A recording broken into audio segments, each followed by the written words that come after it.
terms of camping, this place was perfect. And it was completely empty. We got the whole campsite to ourselves. It was been perfect. And sunset was amazing. Yeah, and the good thing is today we had a water source next to us, so you could like go crazy with water. Today we are going to Kunzum Pass. It's right all the way over there. So it's going to be a nice tough climb. Today is the tough part. We started out slow so that we could acclimatize, because this is our first roadblock. Once we get over this, we know, okay, one hard part of the journey is over.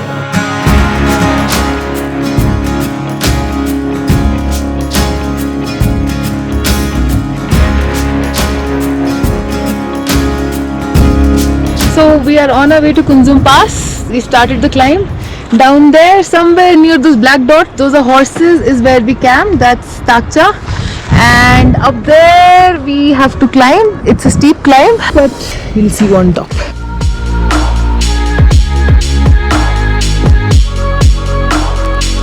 I had thought of the Kunzum Pass will be really steep and all, but the good thing is it's steep at the turns, but then the slope peters out a bit. So if you keep cycling and when you get tired, just take half a minute break or minute break, your body just rests, then you're able to do it. We spent 2 to 3 days in Kaza for acclimatization. That really helped, because I was not getting breathless. You were getting tired at the slope, but the breathlessness was not there. So I think that's really essential. Neda is a pretty good cyclist, so she covers a pretty good pace. Initially when we started out, we both were almost together, and then the distance started increasing and increasing and increasing. Yeah, and if at any point I find she's lagging behind and she's out of visual sight, then I kind of stop to make sure she catches up, because this is mountain area, we're alone, so you don't want to lose sight of your partner for really long stretches of time.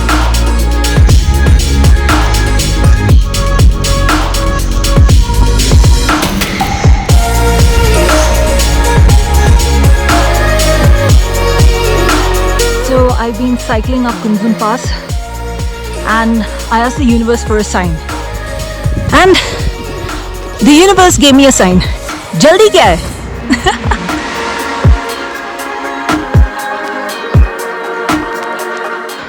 Apparently we've done some 20-25 degree turns. It's intense, but yeah, doable. What do you say, Anne? Okay, so this is where we've come from, and I think we have another 2.5 hours of a steep uphill. We'll keep taking breaks every half an hour, 45 minutes. I think from tomorrow onwards we'll suddenly find our bodies have acclimatized, and overall we're getting the feel of a cycle and the terrain more. So I think today is the peak day, after which we kind of get it easy.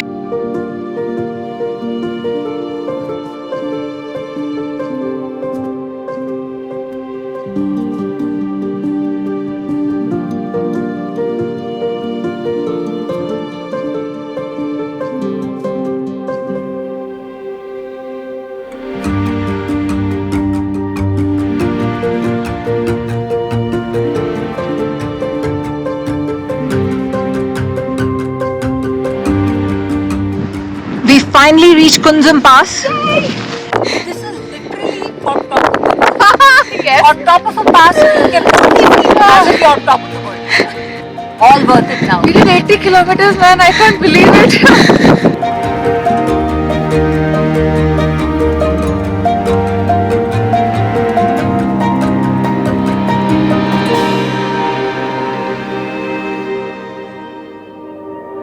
We cycled 80 kilometers. This was the hurdle day, and finally we've reached our destination. We are at 4,590 meters above sea level. We cycled all the way up. Oh man, it was such a ride.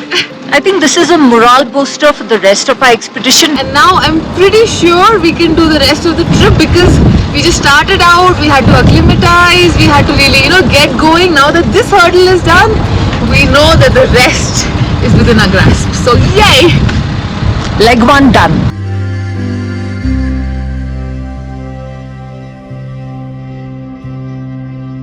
Downhill was was the best part ever. Cycling and mountaineering should only be downhill.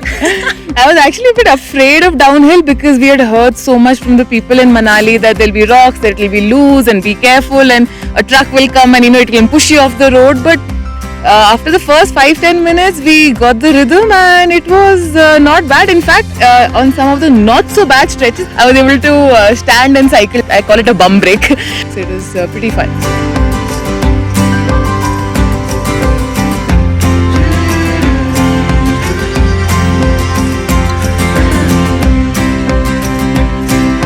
We finally reached our base camp for Bathal. This is where we're going to be camping for tonight. Yeah, we went on Kunzum Pass, came down. It became a bit late coming down. We reached here only by 5:30. So instead of heading down further to Chhatru, we decided to camp here for the night. You can see this will be a campsite. And that down there is Bathal. The few places, dhabas and all that you can eat.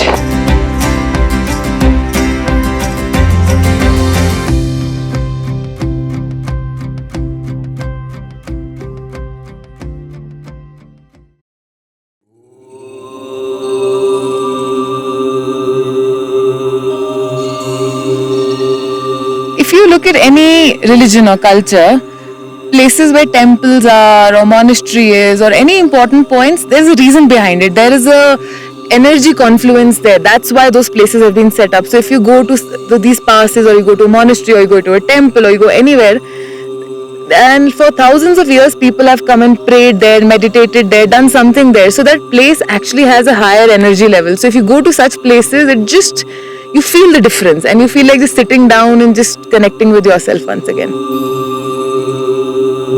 When we reached Kunzum Pass, when we saw the prayer flags, and I stopped over there, I said, I'm still learning. I'm still, getting used to my body and the cycle and getting used to cycling in the mountains.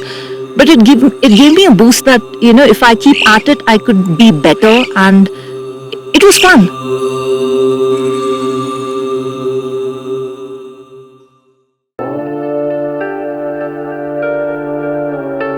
So we know that going to Chhatru, it's a riverbed, and while the slope is not bad, I mean it's mostly downslope and flat, it's going to be worse than what we had yesterday from Kunzum Pass to Bathal.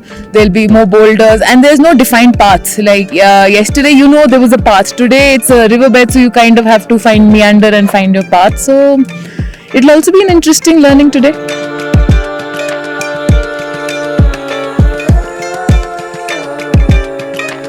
I'm a pretty impatient person by nature, impatient and a bit competitive. So this entire ride, and especially yesterday, is teaching me patience. Like if Anne is behind me, it's okay. I mean, earlier rides or expeditions, I would just get frustrated, like why is she doing this, why is she doing that? But yesterday, just being in the mountains, being in such a holy land and all, it gave me an element of peace.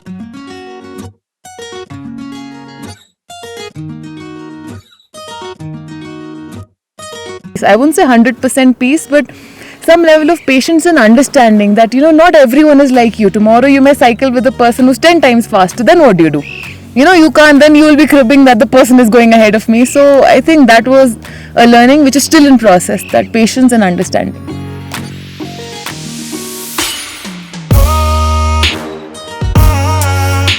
People generally who come to the mountains in mountaineering or cycling tend to be the stronger ones. From my perspective, my whole life I've been weak, and I gradually and incrementally expose myself to scenarios where I can change and become a different person step by step. So adventure is not only for the strong. Adventure is for the ones who say, I have this life, but I wish to change it. Go with the strong ones, go with the best, learn, but never get discouraged when you see someone stronger than you. Because I've realized before you can have a strong body, you should have a strong mind.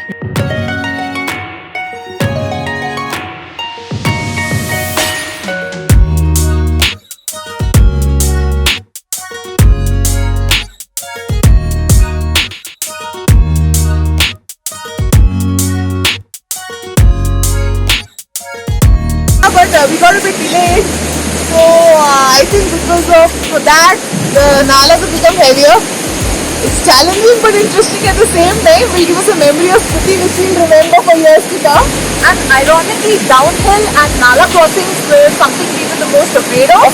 But downhills and Nala crossings has turned out to be the most fun element of this entire trip. Absolutely, I agree to that. Uphill is like slogging it out, but this is fun because it's challenging. So you're like, कहाँ से जाओ? इधर से जाओ, उधर से जाओ. So गिरेंगे तो आना पड़ेगा.